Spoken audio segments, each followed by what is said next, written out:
Chapter 3. Into the North. On the evening of the first of the fifth moon, the crew spotted a large fire on the beach. Going ashore, they discovered that they had arrived at Bystonar, the village of stones, on a most grave occasion. That night, a man named Halfdan lay on his funeral pyre, as a young woman, braced by 3 men, wept silently nearby. After meeting his brothers, Bjarn, Hanne, and Hreidar, they learned Halfdan had been slain by some manner of savage beast. As Bjarn solemnly remarked, no man could have done such a thing. They had not yet been able to track the beast, as the Jarl's hounds had lost the trail into the wild and followed a scent back to the village. The soft-hearted Dasha revealed that she herself had once witnessed a wild beast slaughter a loved one, prompting her companions to offer to stand vigil with the villagers that night. At breakfast the next morning, Lucas, one of the villagers, explained that the 4 lads had adopted one another after their parents had perished during the long dark. Though unrelated by blood, the bond they shared was as strong as any familial one. The young lady in mourning, he told them, was Karina, Bjarn's sister by blood. She and Halfdan had been betrothed, as they had recently been to the Standing Stones together. The crew visited the brothers' longhouse to offer their condolences and support in tracking down the beast that had slain Halfdan. Hreidar took them to the home of the village healer so they could discover more about what happened to Halfdan. When the healer, Solomon Lika Tur Kyrg, described the wounds that Halfdan had sustained, Kasumi, thinking of his shuko claws, realized the gashes were irregular and not patterned as an animal's claws would be. The flesh was also rough and torn, as though cut with a serrated edge, which reminded Sitara of the kinds of wounds received from saw-jawed fish. Tyr informed them that knives made from such fish were common in Bystonar, and they could see in his eyes that he himself had harbored doubts about the origins of Halfdan's wounds. Troubled by these implications, the crew decided to split up to continue their investigation. Kasumi and Sitara took their concerns to the village Jarl, Solomon Malta Storset. The Jarl had already come to a similar conclusion, but lacked the evidence to pursue the culprit. With Halfdan's defensive wounds, his knife not yet found, and the consensus that he would have fought back, they surmised that he might have also inflicted wounds on his attacker. Sitara suggested that perhaps if the men of the village were put to work on some hard labor in the summer sun, something to get the men shirtless, it might become apparent if anyone had new injuries or were attempting to hide fresh wounds without calling attention to the search. Meanwhile, Hreidar took Bezi and Dasha to look for Karina. Eventually they found her at the Circle of Standing Stones. As Dasha spoke with the grieving young woman, Mezi realized Karina wished to join Halfdan in the afterlife. Mezi attempted to offer words of consolation, only to have Karina withdraw to the comfort of the stones. As they returned to Hreidar, Mezi confided in Dasha her impression of Karina. When Dasha expressed her concern of Hreidar, he took great offense, replying angrily that Karina would never contemplate such a thing. Sitara and Kasumi began to search the area where Halfdan was killed for both his and the attacker's weapons. After discovering nothing on the beach, Sitara and Kasumi went diving in the shallows. While Kasumi couldn't find any trace of a knife, he did see the wreck of a skinned ship, but it was too far out for the knife to have made it there. Still on the hunt for any lead, Kasumi decided to leave the wreck alone until after this mystery had been solved. Meanwhile, the Jarl called the village together to set them to clearing the tree line along the northern side of the village to build a longhouse in honor of Halfdan. Mezi and Dasha sought out Vendela to gain a better insight on how to navigate more delicate topics amongst the people of Bystonar. She explained Hreidar's emotional outburst was rooted in the Skinnan belief that suicide was a coward's death and therefore a taboo. Meeting back up with Hreidar, they apologized for their earlier faux pas, and he acknowledged their intent had not been ill. He also informed him that they had found Halfdan's knife amongst his belongings, which meant he would have been unarmed the night he was killed. They also discovered Karina and Halfdan had just made their engagement official earlier that very evening. They returned to the beach to pass along this new information to Sitara and Kasumi. While Kasumi chose to continue his search beneath the waves, Satara returned to the village with the others. If Halfdan had been unarmed, it was unlikely that he left any obvious cuts on his attacker. However, it is still possible he could have inflicted some damage. They spent some time watching the villagers clear land. Vendela lent her axe to the cause as well, felling a tree with a single swing, impressing several of the menfolk. Mezi and Dasha spotted a few of the villagers favoring body parts and some who were injured. Ivar, Tur said, was still healing from chest wounds left by a stag he grappled with. Georg had hurt himself while wrestling with his friend Esbjorn, though not badly enough to stop. An older man called Somar walked with a limp, which Tur explained was from an old fishing accident. However, they saw no one sporting any suspicious wounds or injuries. Growing restless, Satara pondered other avenues of investigation to approach. Accompanied by Mezi and Dasha, she sought out Karina and found her at the brothers' longhouse. Satara gently asked the despondent young woman if she had noticed if any of Halfdan's belongings were missing after they found him. Karina shook her head, and Bjarn confirmed they had not noticed anything when they had prepared his body. When Satara inquired if there had perhaps been any exchanged tokens of affection, the expression of horror that dawned on Karina's face as she began to sob uncontrollably confirmed that either the token was in fact missing, or worse yet, that she might have been too distraught to check for it that night. Satara vowed to find the token and swiftly left. Mezi looked to Bjarn, who had watched the exchange with a cold rage growing in his eyes, though she sensed it was not directed at them. Mezi asked if she had any other suitors, and Bjarn replied that while there had been some before Halfdan, there were no others recently that he knew of. Dasha learned from Karina that she had given Halfdan a carved piece of shell in the colors of the dawn sky, and set off to inform Satara, while Bjarn asked Mezi if she could send for his brothers. Dasha found Satara engrossed in a frenzied search along the same beach she had combed earlier for the missing weapons. She described the token to Satara and tentatively offered to lend a hand. However, Satara urged Dasha to find some other useful tasks to help the investigation, to help Karina, whatever was necessary. Once left to her searching, Satara meditated on Karina and Halfdan's plight, and why it affected her so. The tragedy of his death just after their betrothal had initially made her question whether Beast was indeed responsible. The nightmares of the long dark were terrifying, relentless, and remorseless, but even they were not endowed with such a cruel sense of timing. Though she cringed at the thought that someone was capable of such an act, the more they discovered, the more her fears felt confirmed. And the more she thought on it, the more she was certain this crime was fueled by rage, a jealous rage.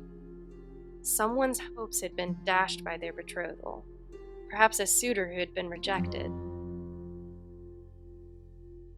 Her stomach turned, and her hands stopped clawing at the seagrasses as a memory swept across her thoughts, bringing an encore of intense pangs, now accompanied by a cacophony of sorrow, guilt, anger, and longing.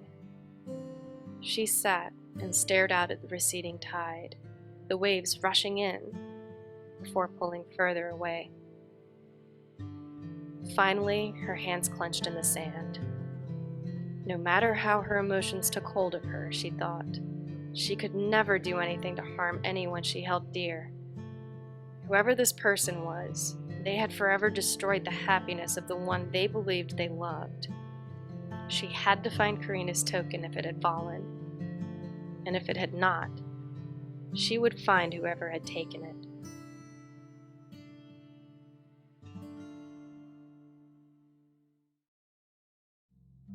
While the captain searched for the lost betrothal token, Dasha, Mezi, and Kasumi spoke with the villagers about the relationship between Karina and Halfdan. Speaking with Leany, a close friend of Karina's, they discovered that Karina had several admirers in the village before choosing Halfdan.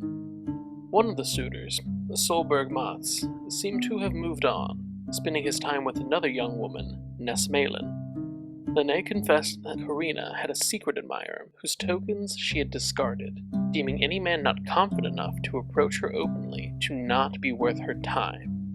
While the others returned to the brothers' home with this news, Kasumi found Sitara still hunting along the beach and told her of the secret admirer.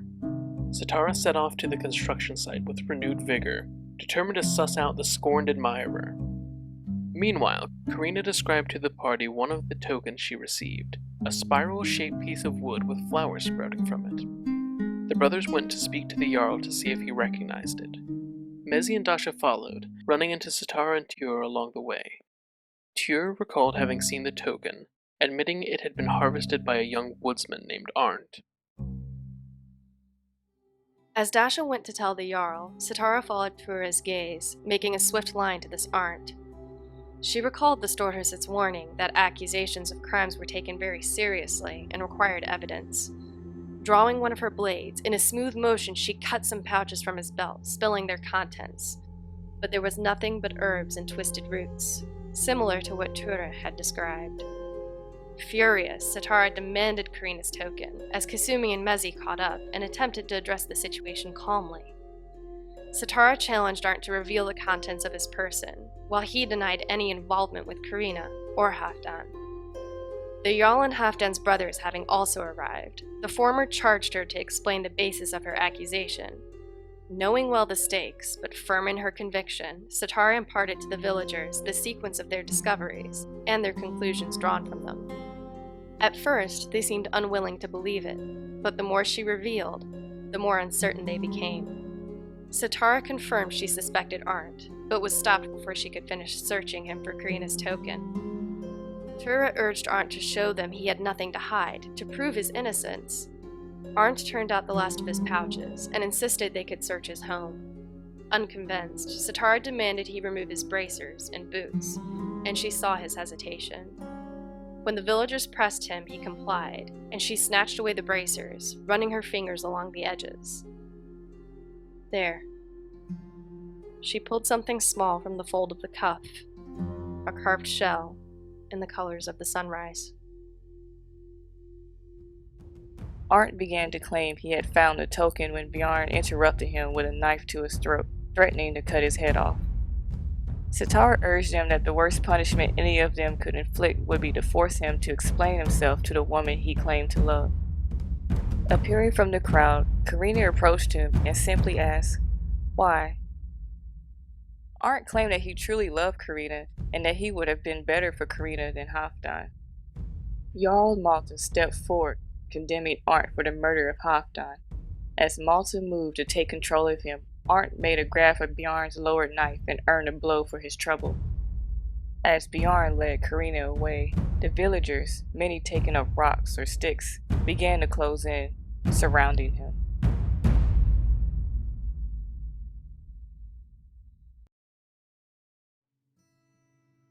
Sitara blinked at the shell in her hand, coming out of a daze.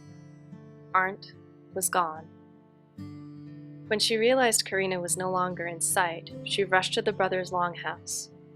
Halfdan's brothers met her, and she extended her hand, clutching the token. They thanked her, and she answered, though she was not sure what she said, as the weight of what she had carried finally broke on her, and she felt she would drown in her own brine.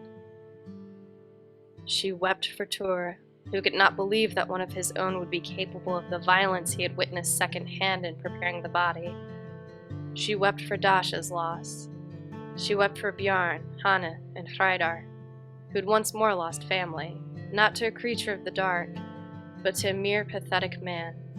She wept for Karina and for Halfdan, for the future robbed from them. She wept for herself, and wept at the thought that had been haunting her since the night they'd arrived.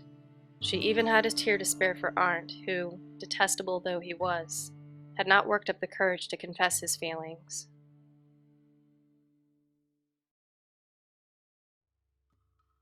That night, Sitara stared up at the bejeweled cloak of the dreamer. She was not entirely sure if she kept awakening, or if it was the drink allowing her mind to slip easily between thoughts, memories, and dreams. As the campfire embers spat their last breaths, she sat up. taking another swig before staring at the designs etched into her drinking horn. Perhaps if she held it to her ear like a shell, it would whisper secrets to her, like the sea.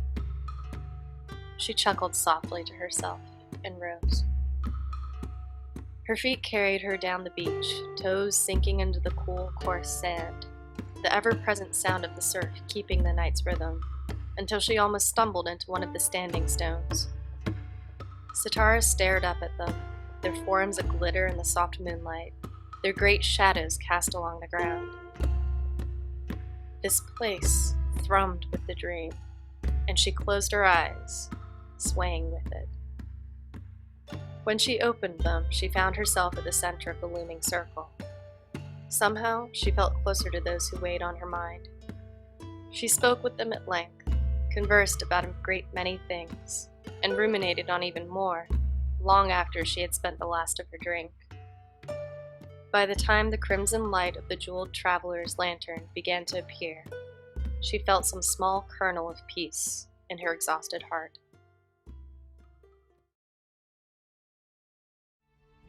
The next morning, Vendela lamented that the crew's first experience in her homeland had ended on such a grave note. She did not mention the murderer or utter his name.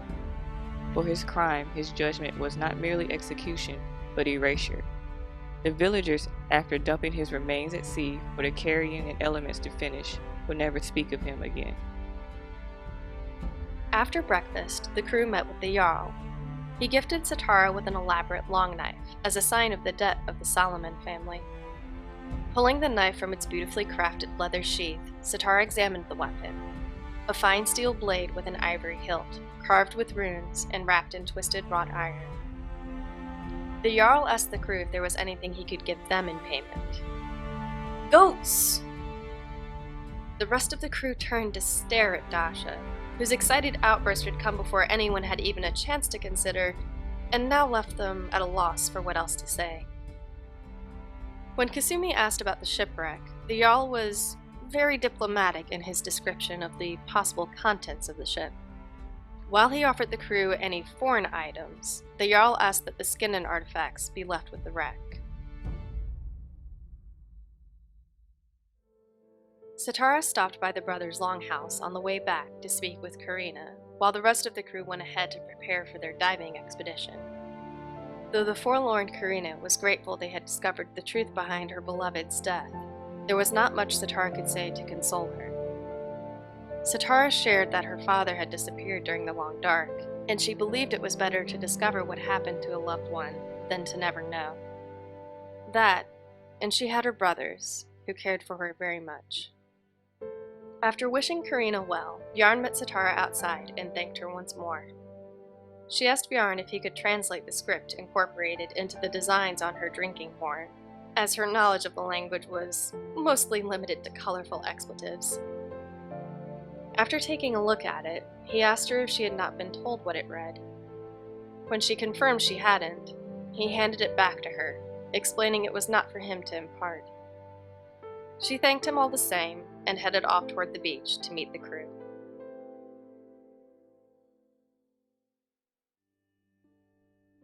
With Mezi and Dasha on the longboat, Kasumi began exploring the wrecked Skinden ship.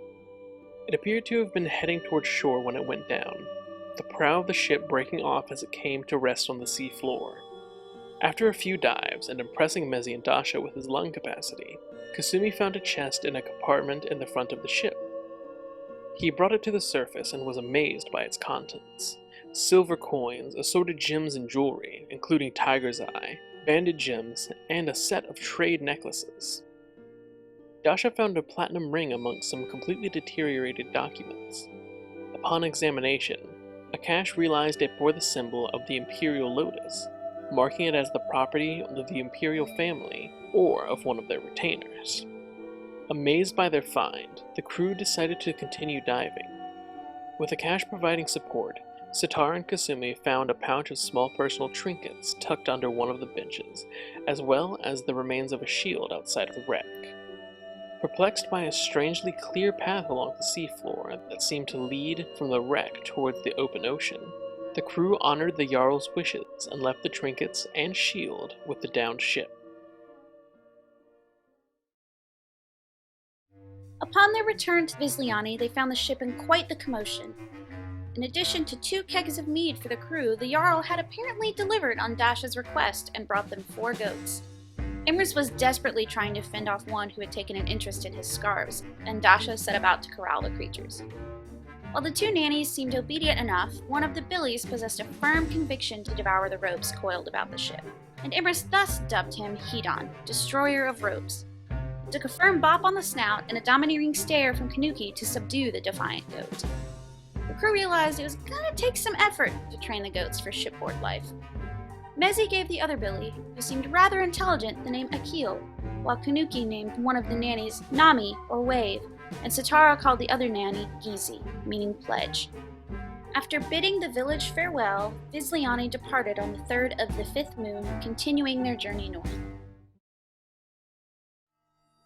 Several days later, Kasumi proposed some additional tests for the Mon. Kasumi and Mezi attempted to use the Mon at the same time. Though he was able to gain control of it and use it, Mezi grew angry at having lost the Mon to him. When Dasha attempted to use the Mon to commune with the dreamer, she had a vision of a sea witch colliding with a woman who emerged from the figurehead of the ship. Retiring to her bed, Dasha began having strange dreams before awakening and returning above decks. Mezi attempted to use the Mon on her own to lift a spear using the wind, but to no avail. Akash attempted to channel the elements, but only succeeded in enhancing his own air abilities. Deciding to see how far he could push his talents, Akash called a storm and created a waterspout, slightly unsettling the sailors of the crew. Dasha, having seen this in one of her dreams, decided to go back to bed. Satara amazed the crew by using the Mon to dash across the surface of the waves around the ship and free climb up to the figurehead. Deciding on one more test, Kasumi took a kneeling position on the stern castle. Asking Diala to watch him closely, Kasumi attempted to channel his energy into the Mon. Opening his eyes, Kasumi found himself in a void. Looking over, he saw a figure wrapped in dark cloth holding a spear. As he looked up, Kasumi felt himself reaching for the figure's outstretched hand. Just before their hands touched, Kasumi felt himself collapse to the ship's deck as Diallo knocked the Mon out of his hand. Realizing he had nearly died, and with a great pain in his chest, Kasumi was taken below decks to recover.